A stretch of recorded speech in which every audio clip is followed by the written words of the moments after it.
Hello and welcome to All About Bikes, and this week the big news is the Hero Harley Davidson tab. So let's just talk about that a bit. Now Hero and Harley Davidson have signed an agreement wherein Hero will sell Harley Davidson motorcycles in India. These are essentially CBU units, but that's not all.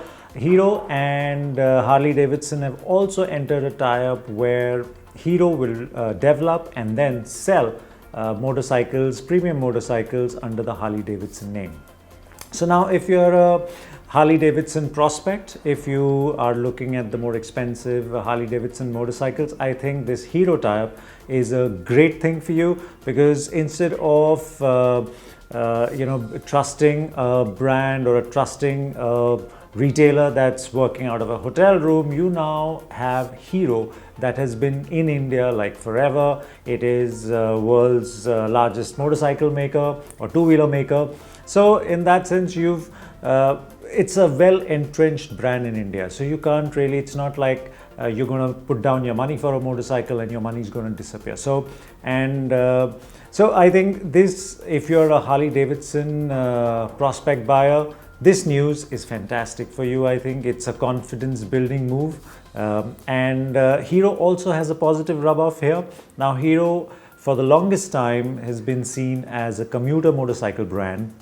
This tie-up with Harley Davidson will give it the essential learnings to make it a more, to how to play the premium game a little better, how to deal with customers, what the customer requirements are, what sort of things they need to put in their new product range. So right now, Hero is topped out at 200, but going forward, we've already seen that they are making a 300cc plus motorcycle. It completely changes how you deal with this customer who's willing to pay so much more money. And they need to see that sort of experience come in, that sort of value in the product. So I think it's a great learning experience that Hero is going to have with this tie-up. So it's a win-win in both directions. And now the Hero Harley Davidson tie-up for developing motorcycles. So Hero is going to develop and then sell these motorcycles in India under the Harley Davidson name. And now these motorcycles will of course be probably be single cylinder, up to 300cc, maybe up to 400cc, something that Harley's not been doing or will not get CBUs because they don't produce that anymore, especially the 750, given that they are exiting India. So it's going to be a great learning experience for Hero. They have been working towards premium offerings. Now if something is going to be sold as a Harley Davidson product, I'm sure Harley Davidson would not just give Hero a free hand. They're going to bring in some amount of their know-how into the subject, and that would again mean good learnings for Hero. So the product that we'll see that'll come out will have the experience of Harley coming in, the frugality and the engineering prowess that Hero brings in terms of good low cost production, but components that still meet the high quality requirement. We've seen that with its latest product range. So it will give Harley the volume probably that it's been looking for, and this whole thing that they did where they wanted to enter various segments to bring in volumes, but then now as part of the rewire strategy, I think that's out under the new CEO. But this tie-up will again help bring in the numbers that they want. So and overall, it's the Hero Harley tie-up is very much like the Bajaj Triumph tie-up, and you will see even in the case of Bajaj and Triumph, Bajaj is doing most of the engineering, the production, the thought process, the sales and service, etc. And Triumph is bringing in its know-how into big bikes and how they can use that and help push Bajaj's manufacturing, R&D, etc. up. So great news, I think, for both Hero and Harley Davidson. Again, for both Hero and Harley Davidson prospect buyers, maybe in 2 years' time, we will see a completely different landscape in India with these two bikes, with Bajaj and Triumph. So great news all around. And now let's talk about the Royal Enfield Meteor, because that's something that just refuses to go out of the news cycle. Now we did put a tag last week saying that the Meteor will come or will be launched on 6th of November. We got that news a little late. We had already gone into edit, and so I couldn't tell you. So yes, 6th November is when the Meteor comes to the market. We will ride the motorcycle before that, but of course we will only be able to tell you more about it post 6th November. But there's a lot of promise in the motorcycle. I mean, it's a whole new generation motorcycle, be it engine, chassis, etc. From whatever spy images we've seen, there seems to be a good amount of equipment on board. And then there's that big question about the price. What is clear is that it will undercut the Hness 350, the CB350, Honda CB350, but by how much? That would be the really important question. If I were Royal Enfield, I would give it a decent gap, at least as an introductory price, so people can go in and look at the Meteor and say, okay, I'm going up against a Honda in a segment that Honda has been known to produce great motorcycles over the years. And you're looking at a new generation sort of buyers with the Meteor. So I think having a great entry-level price would be a nice, attractive proposition. And of course, when the Meteor comes, you'll have 3 tiers of versions. So the basic needs to have a significant difference with the CB. So let's see, on 6th November, we'll know that. And we'll tell you more about it and how the bike rides in our once those dates are, once the bike is launched. And now let's take some questions that you've sent us. Thank you so much for writing in. And first up, we've got Nalin, and Nalin wants to know, he's seeking some advice on, he's got a Duke 390 and he wants to go touring with a pillion. He loves his 390 but feels that the pillion seating is not comfortable, and we agree with you on that.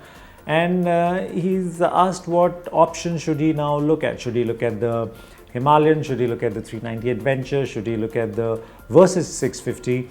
And or should he look at the Dominar? So Nalin, clearly you have, I mean, there's a lot of variation in terms of cost and styling that comes in your options.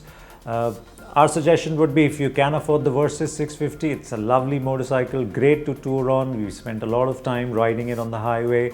You can stand up and ride, you can sit down and ride, even with a pillion, with luggage, it makes a lot of sense. That's the motorcycle that we'd recommend. The only thing that you need to keep in mind that the spares for the motorcycles are expensive, so you'd have to keep some cash on the side for that. And if that doesn't, if that scares you a bit, then maybe the 390 Adventure is also a very good option to go for en route touring with a pillion, etc. It might not be a big jump in terms of performance, in terms of riding experience, but like you said, you love the Duke 390, so the Adventure 390 is just a more sedate, more relaxed version of that motorcycle. So you could look at both these options, Versys if you can afford it, and the 390 Adventure otherwise. Next up, we've got a question that is asking us whether the TVS RTR 4V, he hasn't said 160 or 200, whether it's still in production. So both these motorcycles are in production, and when we come to you next week, we'll have some news on that. I think there is a new version of the RTR 4V, maybe both 160 and 200. We could see some changes there as part of the 4 million celebration that TVS is getting into. So we'll have more info on that. But clearly, both these motorcycles are still in production, so no worries there. Nikhil Chabria is asking us, he wants to buy a used Himalayan BS4, and he says whether it makes sense to buy it if he gets a good deal. So BS4 is a good option. I think the first lot of Royal Enfields had, the first lot of Royal Enfield Himalayans had issues. Then they sorted all of that when they launched the BS4. It was more refined. There were no real refinement issues. In that sense, it was more reliable, all of that. And now with the BS6, it's even better, slightly heavier, but better. So if you, we would suggest that go buy the new one. But if you really want to buy a used one, then the BS4, later part of BS4 models work. So that's a pretty safe option to go for. Advut Lele has asked us that when will we do the Hness 350 review. Now we're trying our best to get the motorcycle. Honda doesn't have press motorcycles in Bombay or otherwise, and we wouldn't want to just take a motorcycle off the showroom and ride it for 10 minutes and come back to you with a review, because it's a really important motorcycle and we'd like to spend days with it to understand how it rides, how it is with the pillion, how it is over twisties and various other road surfaces, plus load conditions, fuel efficiency, etc. So I guess all I can request you to is wait, and we will have the motorcycle soon, and then we'll have a full-fledged review for that. We've got a question on Twitter from Dilip, and he's asked us on motorcycles, which is better, ABS or CBS? So if you have a motorcycle or a scooter that displaces under 150cc, then you are going to get CBS or combined braking system. So functionality for that is pretty simple. When you use the rear brake, there is some amount of braking that also goes to the front automatically. You don't have to do that. And though as learners and as we grow, especially in India, we end up using a lot of rear brake because we use two-wheelers for commuting, and that seems like a safer, nicer option. But this sort of, the CBS gives you that right balance, especially when you want to come to a stop in an emergency. If it's slightly slippery, it makes a lot of sense.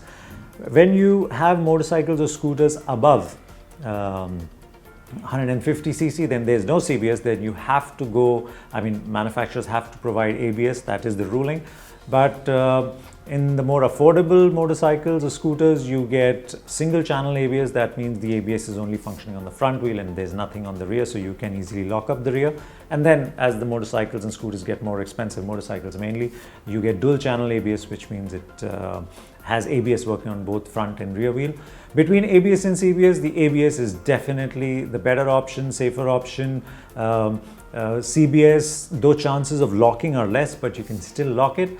Lock the wheels, and that means you will lose traction and you'll have no steering, and chances are that you might fall. With ABS, dual channel ABS front and rear, no matter what the surface, you can get on the brakes as hard as you want.